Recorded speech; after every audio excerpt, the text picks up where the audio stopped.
મને નહોતી ખબર કે શિવરાજપુર બીચ ઉપર અમારી સાથે આવું કંઈક થશે.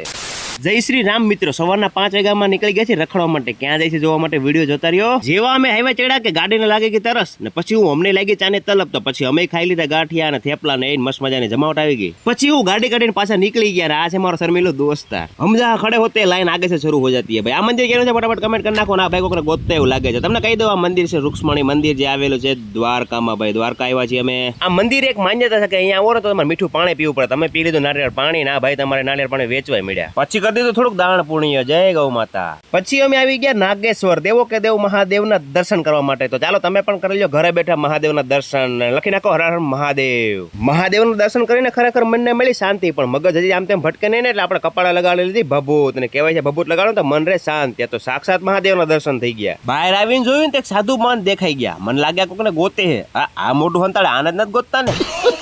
અમે આવ્યા હતા એક ફાર્મ હાઉસ જોવા, જે અમારે નાઇટ સ્ટે કરવું હતું, પણ ત્યાં થોડું દૂર પડતો હતો. અમે ત્યાંથી પહોંચી ગયા ડાયરેક્ટ શિવરાજપુર બીચ અને લઈ લીધો હાથમાં નાસ્તો. અને આ અમારે શરમાઈ ગયો. શરમાઈ છે કેમ ભાઈ? ઓ શરમાવાનું ની.